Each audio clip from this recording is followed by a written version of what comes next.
third game in a row that we've been able to hold people down, and offensively we weren't clicking early, and I thought we had good looks. Sometimes the ball doesn't fall, but there's one thing you can control, and that's your energy on the defensive end, and certainly paid off. To hold them to 15 the second half was a real credit to us. I think the other thing that Tia and Rosetta Rowe just really worked hard. I mean, they played 94 feet for 40 minutes and really got the clock down. So when Utah did come across half court against the matchup, they had some trouble getting some shots up. Shot clocks were going off, and that's a real credit to their hard work, because it's not easy to be up there and get picked and work that hard. Our bench was phenomenal, just phenomenal tonight, and I thought that they got out there, and on that first rotation, we went all the way down to 12 minutes in that first half before we could get people on the floor, and the senior leadership by Tarnowski and Grad in particular was phenomenal. I thought the conversation on defense really gave us energy, and we were able to kind of get ourselves going there. And then Brandy Thomas, I mean, this is a kid who comes to the gym every day. She's in the gym early in the morning, late at night. She's moving from the forward position to guard, and working on ball handling, shooting, her defense, and it's just really exceptional to see a kid like that who's worked so hard have this type of breakout game, and we needed it because we were, offensively we were sputtering a little bit.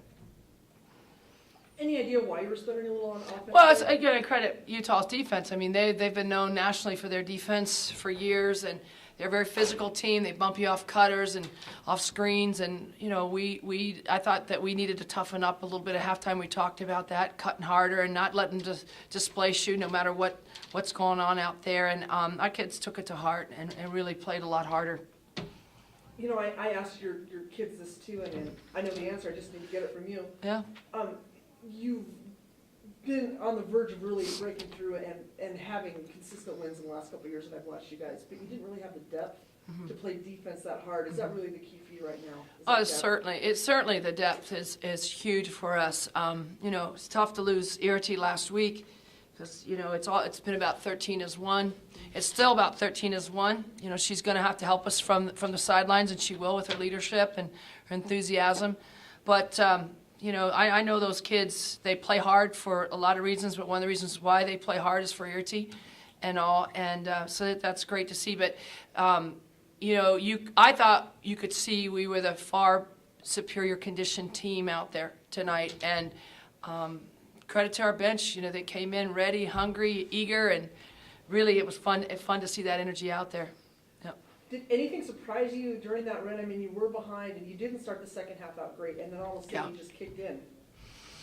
Not really. I think that the thing that it was so important for us at halftime, and I think Mike was the one that said to the team, hey, we've been in a situation before where teams are hot, hitting shots.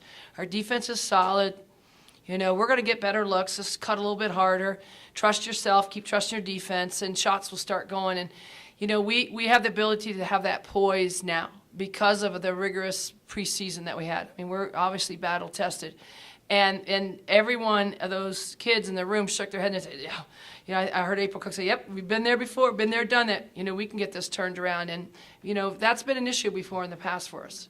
But the poise is definitely there, and that was great to see.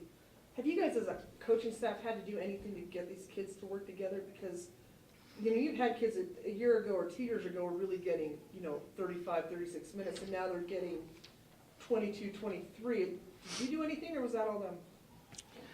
I think that these guys, especially our seniors and our juniors, have really been through a lot, and they came here to leave a legacy. They want to put a banner up in Beasley before they leave.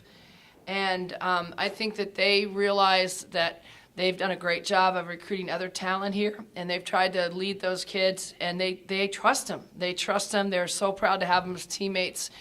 But this is a very close-knit team that has great chemistry, and I think you guys see it on the floor, and, of course, we see it off the floor. And maybe it's starting 7 games on the road the way we did, but this is a very close-knit team, and hats off to the upperclassmen for continue to improve and continue to trust these young kids and bringing them along.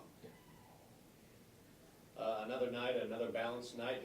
Tonight it was Brandy. Yeah. It was Rosetta last weekend. Rosetta again with 13, but night was, Brandy, another balanced scoring night. Is that something that's come along in practice? Everyone's staying ready to go?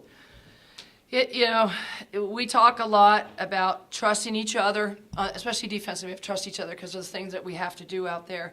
And the fact that as a coaching staff, we trust every one of our players on offense and defense. And I think that I know the team trusts each other. So trust is a huge thing, and they're seeing it pay off, you know, and I just think it's so exciting, especially to someone like Brandy Thomas, who's worked so hard, you know, outside of practice. She's, you know, New Year's Day, I think she beat us in the gym, and you know, after a long night getting back from the Oregons. I mean, that kid is always in the gym working on her game, so it's great to see. Now you have to turn the page, enjoy this one for a couple hours, and then get ready for a good Colorado team that came into the night undefeated and look to take care of business at home. Yep, it's going to be another great challenge. All the Pac-12s are. They're all going to be tough. We're looking forward to welcoming them to the Pac-12 in the right way. I hope that our fans are back in town and can come out. The fans that were here tonight were loud and really into it, but we need to really have them there. I don't know if they're undefeated still. I don't know what happened over in Seattle, but they're a very good team. We need the Cougar pride in the house and helping us get after a very good Colorado team. Saturday at 1, I think, is the game. Yep.